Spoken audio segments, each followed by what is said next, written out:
We're going to have four very special guests, very special guests. Some of them you've met, some of them you haven't met, but you feel like you've met because you've seen them on videos. Let me introduce to you one at a time our amazing Veterinarian Council Advisory Council. Hold on, I'm going to introduce one at a time so they get their airtime, and we can give them each their well-deserved standing ovation. The first one comes to us from the fabulous state of Washington. There's our Washington folks, all right. She is a small animal internal medicine specialist. She helps, it's amazing actually, her role and her job, she helps vets in the entire Pacific Northwest area with interpretation of blood work, diagnostic testing, and treatment of disease. People from all over asked her for her expertise to help in that area. She, in the state of, where's my Washington folks? Woo! She is, in 2015, was named the Veterinarian of the Year in the state of Washington. Please welcome to the stage, Sandy Willis.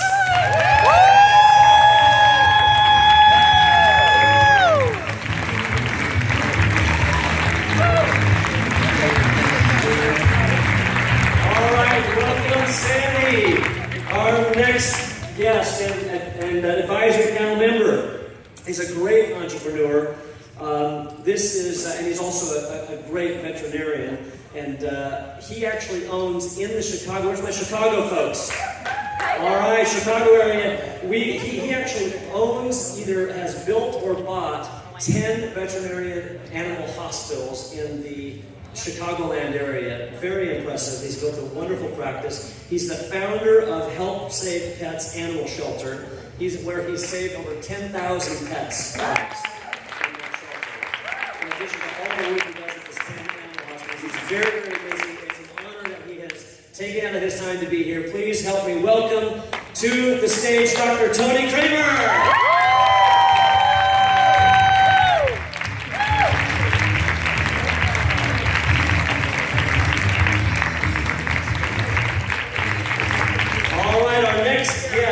You know her face well. She's practiced companion animal medicine for over 20 years at Laguna Hills Animal Hospital in Southern California. She has been featured on many local and national TV shows, including The Today Show. She is the creator and the host of a radio show called The Pet Doctor. And she is an amazing, she's a graduate from UC Davis, and she's currently on UC Davis Vet School's Dean Leadership Council. Please help me welcome to the stage Dr. Bernadine Cruz.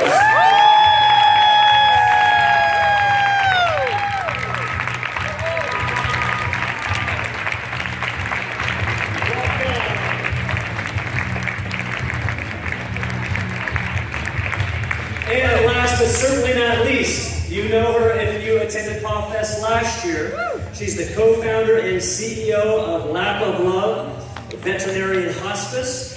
This is a service that will have, actually, I was talking to her yesterday, she will, by the end of this year, have been, her and her group will have been in 90,000 homes by the end of this year. 90,000 homes. They have a network of 100 passionate doctors dedicated to pets and people who really love and help them to have a peaceful and a dignified end-of-life experience. She is this fall she will actually speak at 22 of the 30 veterinarian schools. 22 of 30 vet schools have asked her to come speak to them, and in every one of those presentations, she talks about pawTree, she shows our logo, and she encourages what we're doing. Please welcome to the stage,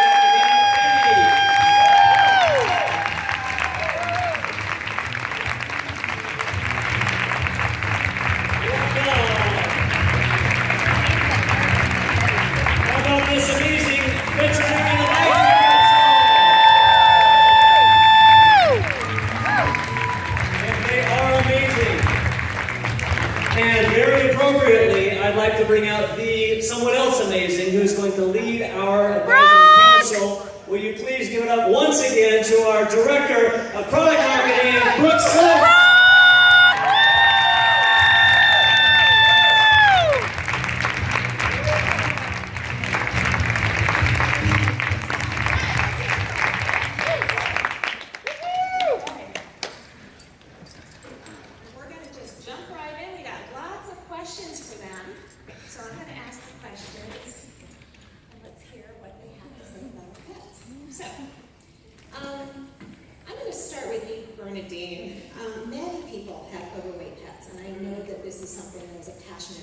keeping pets not overweight.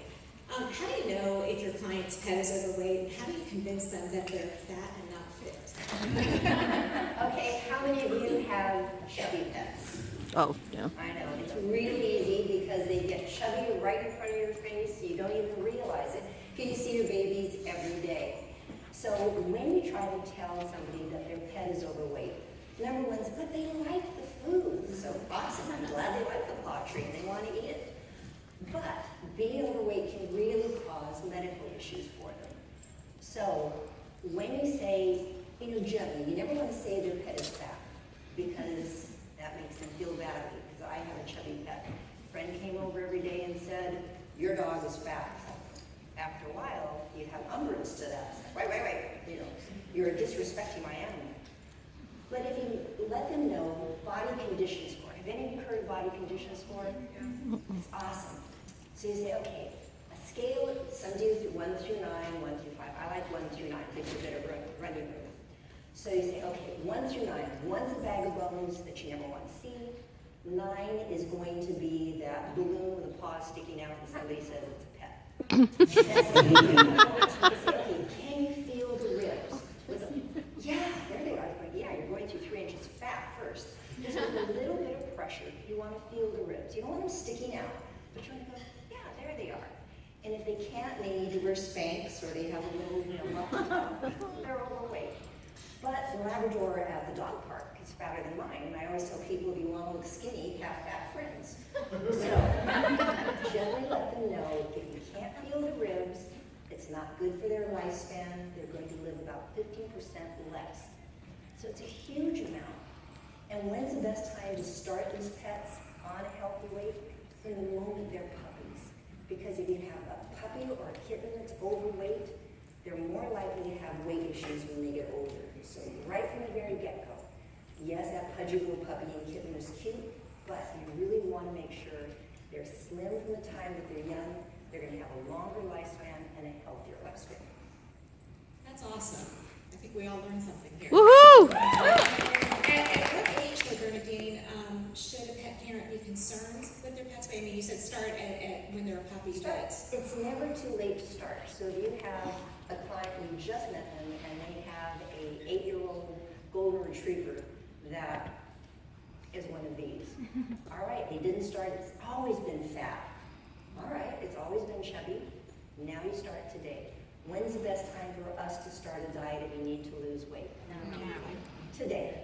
And you fall off the wagon because tonight you're going to have a really great reception. Okay, you go back. But start now. It's the best time to do it. That's awesome. And those of you who attended the product knowledge yesterday and those who are going to be attending today, we've added some stuff to the product, to the sell sheets for our food, so that you can determine which foods are more optimal for pets that are overweight and for senior pets who also need to maintain their weight, or definitely lose weight because they're more sedentary. Okay, so Tony, I think this is perfect for you. Tony, we know that there are many responsible breeders out there. Roger got his dog Bella from a breeder, but he also adopted his dog Jojo. What prompted you to integrate pet adoption into all 10 of your vet hospitals? Okay, well, I just want to start off by saying how honored I am to be with a great group of veterinarians like this. These veterinarians are innovators. They are creators. We're all veterinarians, but we do dramatically different things in our career. And as an advice to you folks, I just want to say, be innovators and find new ways to get your message out there. You guys have a great CEO in this company that's growing this company by leaps and bounds, but you each are your own CEO of the company you are developing and running. And as kind of the business guy here, I want to tell you a little bit about how integrating adoptions into our animal hospital and maybe a way that you can look at that as a way to grow your business as well. We, many years ago, we acted as the pound for a municipal village that we were in. And the animals would go to the pound when they were strays, and they would stay there for 7 days, and then they would come to the vet to be euthanized. And it was a terrible thing. And I remember, like it was yesterday, this Dalmatian came in, and we asked the officers. It was obviously somebody's pet. It was in good shape. It was clean. but somebody for whatever reason didn't claim it. So we asked if we could adopt that animal out, try to find a home for it. There was a lot of red tape that went on, but eventually they allowed us to do that. And that began our Help Save Pets Adoption Center. And last year we adopted over 1,500 animals through our. Wow. All of these are animals that were some shelters, some pound, where they would have been put to sleep. And so I look at that as something where there's such a good part of that out there, and at the same time it really is what I call kind of the quadruple win. We all know a win-win situation is great, but in this situation we are saving a pet. Number one, hey, that would be enough in and of itself. But then we have veterinary students from all over the world now that come to our hospitals, and they perform the spays and neuters under observation. They run the shelter, and they learn about how to take care of pets when there's a definite budget involved. Then, of course, the animal gets adopted into a family, and we all know the great joy a family can have by bringing that new member in. And then lastly, from a business standpoint, we've created probably the most loyal client that we could ever have. Somebody who knows that we saved the pet, somebody that they know the members of our staff have an intimate relationship with that pet. And many of those clients, even if they found the pet online and then traveled many, many miles to get there, many times come back to us and be a very, very loyal client. So when it comes to what you guys do, I encourage you to be innovative and look out at other ways to grow your business and get your message out there. And one way I would suggest is to get involved with local shelters. When an animal is adopted, probably I think we would all agree that when the animal goes into that home, that client is probably as enthusiastic as they will ever be about listening to good advice. And if they learn to be educated about great nutrition from day one, your job is done. You may have 15 years of an animal getting the best nutrition possible. And again, answering a question that most pet owners have. And so do that. See if you can't get out and get involved in humane societies and rescue, and I think it'll be a nice little area where you can really improve your business. That's awesome, Tony. Okay, Dan, you have founded an amazing company, Lap of Love, and can you tell us a little bit, tell our pros what Lap of Love is, and then how has Lap of Love impacted the pet industry? Yes, definitely. So I was about 3 months out of veterinary school, and I was doing emergency medicine when I found myself tapping back into the human hospice volunteer work that I did in undergraduate. And I really found that clients didn't necessarily always want to understand the disease process so much as they just wanted to trust me, and they wanted me to care about their pet the way that they care about their pet. And a lot of times, I grew up on a farm in Florida, so our farm dogs are a little bit different than the Yorkie that's in the purse, but that doesn't mean that either of them are loved any less. They're both loved, and those humans attached to that pet have a different relationship with those pets. And I, as a veterinarian, get to honor that relationship no matter what. So I found myself kind of saying to the person that came in on a Friday that already had their cat, and they already knew their cat had renal failure. And they would say, listen, mom, dad, husband, wife, son, daughter, they don't get home until Sunday. Can you just have them stable and out of pain until Sunday? And I would say, yes, absolutely. That's hospice. That's what that is. And on Sunday, I'll come to your home and we'll say goodbye at sunset. You can all take a shot of whiskey before I do the medication. Whatever the perfect situation you can come up with, let's do that. And it started with one little cat in the backyard named Alley Cat, and she found him in an alley. I'll never forget Alley, even though he was a boy. And literally just kept growing and growing and growing and growing and growing. So, the elevator pitch, as you guys should have, is, we do end-of-life care for pets, and we provide the most compassionate in-home end-of-life experience that we can possibly have. And it's better than any of us are going to probably get. But it's the same thing that you guys do. What has allowed us to grow is not that we go in and sell medication. Even as veterinarians, we're not selling medicine. Our product is not medicine. Our product is a human-animal bond. You guys aren't here because you sell dog food. You're here because you love pets and you love the people that love the pets. So So literally that's our product, and that's why we've grown, and we've also been honored, just as Roger and Brooke and the entire pawTree group has done as well. We've been honored to attract the most compassionate, loving veterinarians that really exist in our profession. And I'm sure that anybody on the outside will say the same thing about you guys. The most compassionate, loving people that honor the bond that people have with their pets without judging the bond that they have with their pet. Because again, that farm dog is a little different than the Yorkie and a purse, but they're both loved, right? They're both loved. So I do have the honor of being part of Lap of Love, and there's this little woman that came in with her cat wrapped up in a gray blanket, and again, I was about 2 months out of school, and she looked at me and she said, "Can you just leave him on my lap?" And we had to euthanize this little chihuahua. It was definitely time. She said, "Can you just leave him on my lap?" And I said, "Yeah, absolutely." Even though it was completely beyond and completely different than what we learned in veterinary school. We're supposed to take him to the vet, back, supposed to make a catheter, bring him back in. And I said, "Yeah, I can do that." And so I sedated him through the blanket because sterility is not really a thing at that point. So we just sedated through the blanket, and then she walked out of the clinic the exact way she walked in, with her little dog wrapped in the little gray blanket. And I thought, that's what every pet deserves, for them to be on their lap. So that's where the word Lap of Love came from. And when you Google Lap of Love 8 years ago, we weren't the ones that came up on the search. But now we are.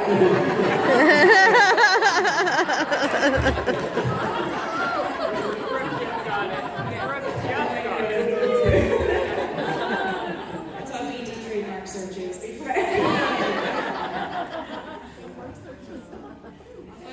With a laugh because I was starting to cry. You red eyes here, and that's good. But you know what? That just goes to show how honored we all are to be in this profession, and the fact that we are not selling dog food, we're not selling medicine. We are there for the human-animal bond that people have.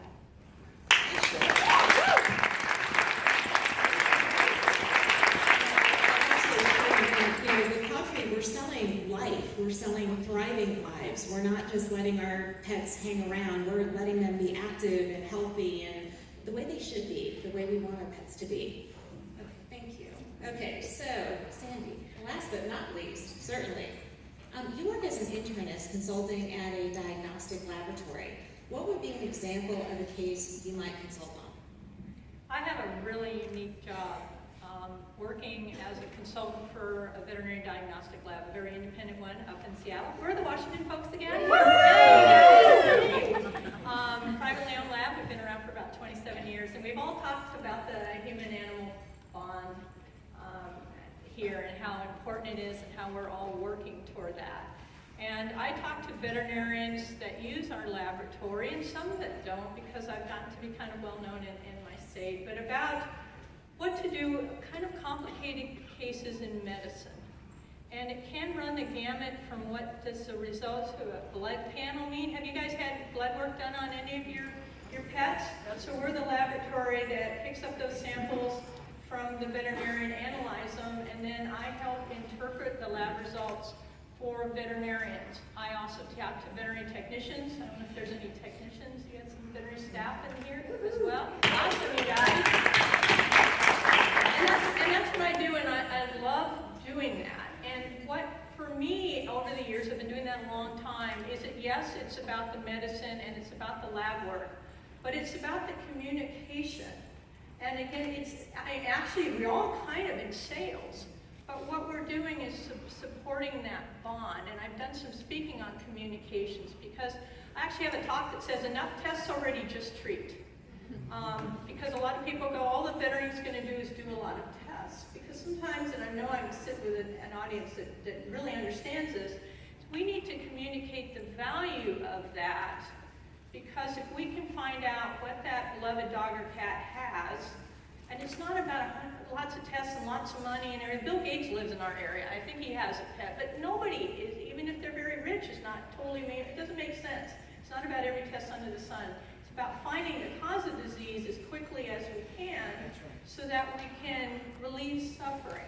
And a huge part of that, of anything, wellness and disease, is nutrition.